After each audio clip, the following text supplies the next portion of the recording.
YouTube, what is going on, man? So it's been a hot minute, bro.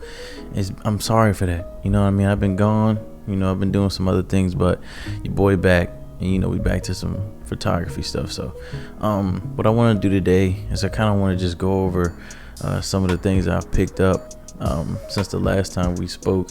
I just want to show you guys what my kid is looking like nowadays in this film world. So let's get into it.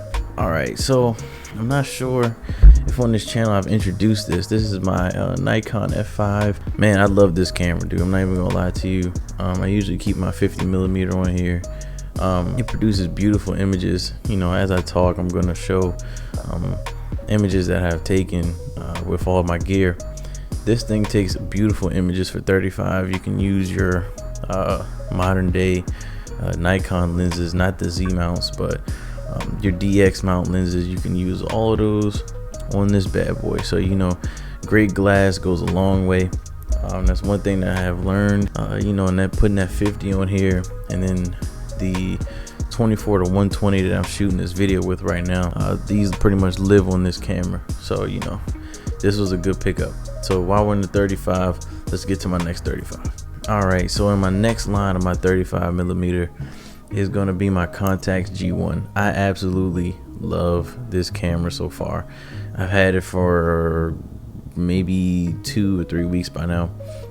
I've only taken it out one time so far to actually shoot with it. Right now I only have a roll of Portra 400 loaded in, so I can't open it back for you guys, but this camera is really, really cool, bro. I will say it's kind of hard to it's hard to get to the viewfinder, because it's like you got to put your eye in a certain spot. That is difficult as a mother lover, I'm trying to tell you, sometimes, and it's hard to figure out where to put your eye at, just so you can look into the viewfinder with ease. So definitely a little bit of a learning curve, but it's pretty cool, and it's a rangefinder style, so you're not looking through the lens, so composing is different. I've shot with a Fujifilm X100F, and it's just something about digital. Of course you're shooting through a digital viewfinder or whatever, so you're still kind of like what you're going to see in the lens. This is completely different. All you have is these 2 brackets in there that's showing you where you're focusing, and that's it. That's all you got. So you got to kind of wing it. And I have a 28 what is it? It's a 28mm f2.8 on here right now, and it is autofocus. I didn't mention that, so is the Nikon. Also for the Contax, I also have the 90mm. It's also a f2.8. Really, really sharp, bro. These are Zeiss lenses, so now I understand why all the Sony boys geek over Carl Zeiss lenses, man. They're absolutely amazing. They're so sharp, they're beautiful. I love the just the clarity that I get out of these lenses, man. So definitely interested to see how this camera performs more on a regular basis. So once I get more into that, I'm definitely gonna bring you guys along with me for some shoots and just some street photography with it. So, but yeah, enough rambling. Let's move on to the next one. My next and final film camera that I have is the Pentax 645. This may have been one of my favorite pickups for medium format so far. I owned a Mamiya RB67 maybe 2 or 3 months ago. Beautiful camera. I'm pretty sure the camera worked like it should. I just couldn't use it right. Every time I would go to shoot, it would be kind of blurry. And I know for a fact that I have shot above 60 frames a second, and whenever you go below that, it's gonna be blurry. But I seem to just have a problem with the Mamiya staying clear for me, and I feel like I also struggle with the focus with that. But with this 645, man, it's just different, dude. I feel like, of course you can actually look through the viewfinder instead of having waist level. Granted, you can't switch that with the Mamiya, but I kind of wanted to go for that full experience with the Mamiya, so I never switched it. This camera, man, it's convenient. It's it's got a built-in light meter. It's easy to load. It's easy as hell to load. I'm not even gonna lie to you.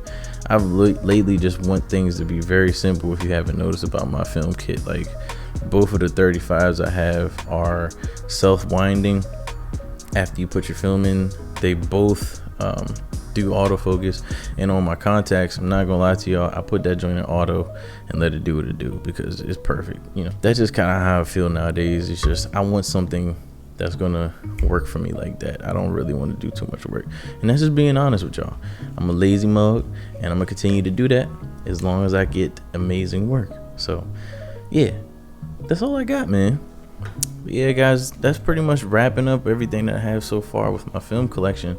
You know, I'm gonna eventually continue to, you know, accumulate different things, but now that's pretty much what I'm sitting at. And I will show one more little bonus thing that I picked up from my street photographers, man. This thing comes in handy for me, especially with film, but I'm sure if you have other smaller mirrorless cameras like the Sonys and your Fujis and stuff like that, that this bag will come in handy. I picked this bag up from Hex. It is the mini sling. It's the camouflage one. Dude, it's absolutely amazing. It's got a pocket right here in the front for your phone, so you don't have to worry about having your phone in your pocket or whatever. It's also got a pouch right here. There's also a pouch right here just for additional storage. You know, you can hang your keys or something like that, I guess, on here if you want. You know, for my film guys, you can put your film cartridges in here, ND filters, Pro Mist filters, whatever you need, SD cards, all types of stuff you could put in there. So that's a really dope and very convenient pocket to have on such a small bag like this. Got your main little camera compartment. This is dope because I usually keep my contacts in here as of late. You know, keep the body and the 28 on one side and keep the 90 on this side, and I usually try to use this little top area. That's where I put my film at. You know, I just like to have everything in one spot instead of constantly switching. Just glad to be back. I'm rusty. You know, it's not like I've been putting out crazy videos like that in the beginning anyway, but I feel a little rusty just getting back into it. You know, it's been a long time sitting here talking to an inanimate object about film equipment or photography stuff, period. So give me a minute. I'm gonna get back to it, man, and I appreciate you guys tuning into this video. Yeah, but I got a shoot in a couple weeks that I plan on taking you guys along with, and I have a couple more like little ideas and stuff that I want to sit down in front of the camera and just talk to you guys about, man. So like I said, I appreciate you guys tuning in, man, and I guess I'll just see y'all in the next one.